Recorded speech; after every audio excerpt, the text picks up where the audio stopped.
is called energy. No, it's not some new term, some random term you haven't heard. It's called energy. And I'm going to show you how your emotions connect to energy in this one video. And once you understand this, there's no turning back. You understand, after knowing what I'm going to teach you, that you are responsible for your emotions no matter what anybody else does or what happens around you. And that you can change those things and use them in one way or choose to use them in another. Now, I want you to understand that everything around us is energy. The light that's lighting up my face, my body is actual energy. Everything, electricity is energy, sunlight is energy, it's all energy. So wouldn't it make sense that your emotions are also energy? While we're on the topic, energy in itself is neutral, is it not? Is there actual evil energy or positive energy? Or is it just energy that's affected by something positive or energy that's affected by something negative? I want you to understand that when you're thinking in terms of energy being neutral, you start to understand that you can do something that's highly important in your life. Take responsibility for stuff, because you know that where you put your energy is what you're going to get. So if you put your energy into the negative, you get negative. If you put it into the positive, you get positive. You get my drift? Now, what I want you to understand about energy is the simple fact that even though your thoughts and beliefs, when they are present, or generate emotions, those emotions are actual energy that you are putting out into the world.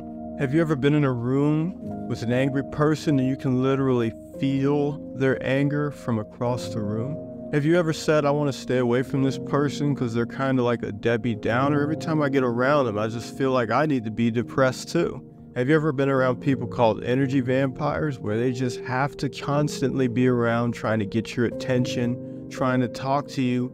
And it's not really about anything important or anything that matters. It's always about just keeping your attention on them, sucking you dry of your energy. All these things are real.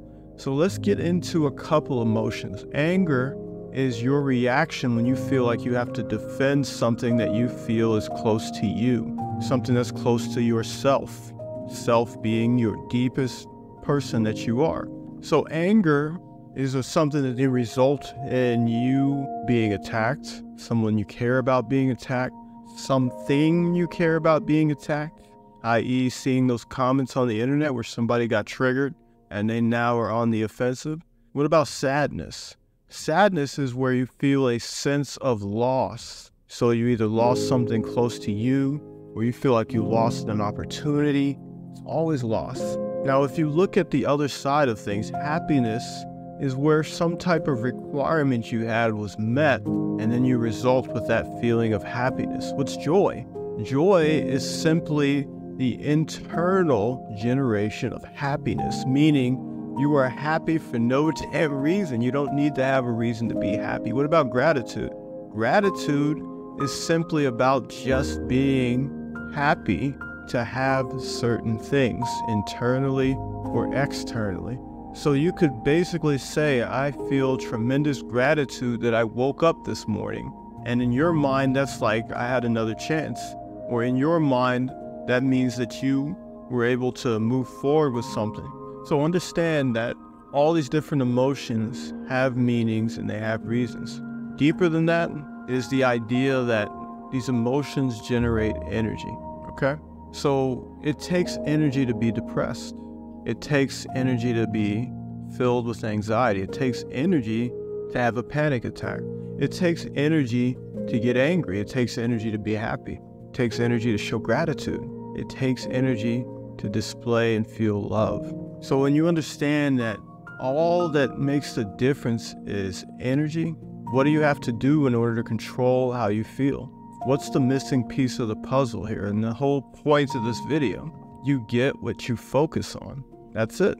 You get what you focus on. So if you're focused on reasons to be angry, focused on reasons to be depressed, focused on having so much fear about the future that you have a panic attack, focused on something coming up that you are worried about till you get to the point where you have anxiety, then that's what you're going to get. You're focusing your energy on that. You focus your energy based on what you pay attention to. If I pay attention to my hand, I'm actually sending energy to that hand. That's why in some meditations, they will have you close your eyes and focus on different body parts, especially if you're trying to heal, because it literally does take energy to send to whatever you're thinking about and focused on. So if you are trying to feel massive amounts of joy, gratitude, happiness, love in your life, focus on the things that will allow you to feel that way. Bonus points if you can locate that internally within yourself. Like having a high level of self-love is something that will help you navigate any type of problem or relationship you have in life. You have no problem setting boundaries. You don't listen to what anybody says unless it makes sense to you. And you feel a massive amount of confidence just because you have tremendous love for yourself and you give yourself value. So I'm going to give you a real quick way to start pointing your energy in the right direction. And all it takes is 5 minutes. What you want to do for 5 minutes is just pull out your journal.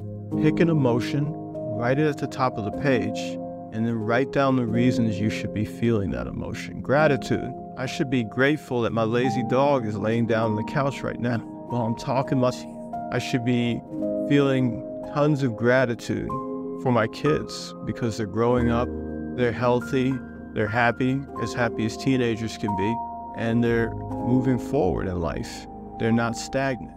I should be grateful for the fact that I have the time and the opportunity to help impact you. You just write and write and write for those 5 minutes and forget the timer exists. That's the key. Get lost in it.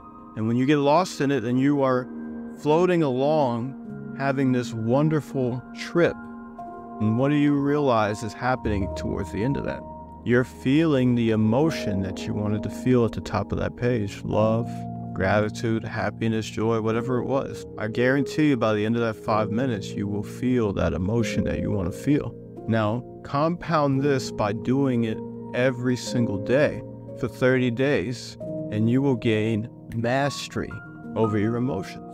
And I want you to also understand this one key point, this key reminder, this note. It's okay to feel sad. It's all right to get angry sometimes. There is a such thing as righteous anger. Sometimes you will worry about stuff. You will have fear. But the thing that takes those fears, the anger, the worry, and brings them into extreme levels like a temper tantrum or a panic attack or severe depression is the length of time that you feel that way. Does that make sense? It's the length of time that you feel that way. So sadness for 15 minutes is just sadness. Sadness for 2 to 3 weeks, non-stop, that's life-altering depression. You get what I'm saying? Anger that's been stewing within you for a long time, and then a month later you see the object of your anger, the person, whoever that wronged you, that you feel like they wronged you, and bam, your temper just flares right on up. That emotion never had the chance to go away. So coincidentally, doing this journaling exercise for your emotions helps with that, because you can't really feel two emotions exactly at the same time. And there's going to be some book smart experts that would like to argue that fact. But the truth is that even if you think you're feeling more than one at the same time, what you're doing is going back and forth between them.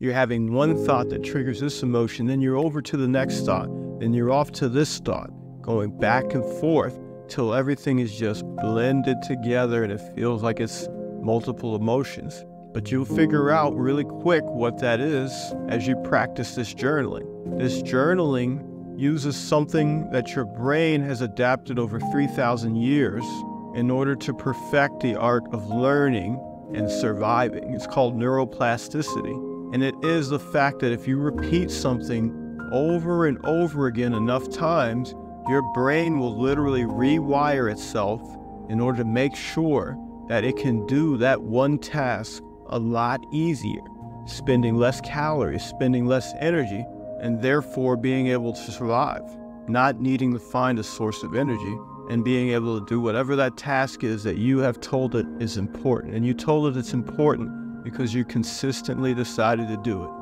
If you got some value, or if you're going to try this out, I want you to subscribe to this page. Check out some of the other videos. There's a whole playlist called Tools, Mental Tools, and I've got different tools in there that will help you in different situations. And what I do with my clients is I help them build what I call a mental toolkit, so that no matter what happens in life after they're done working with me, because they don't work with me for life, they work with me for a set amount of time, and then they graduate from my program and they live happy, amazing, powerful lives. I still get calls, and it's pretty cool. But they're able to do that without having to run back to coaching with me, because they took all the tools that I gave them and they apply it appropriately to the situations that occur.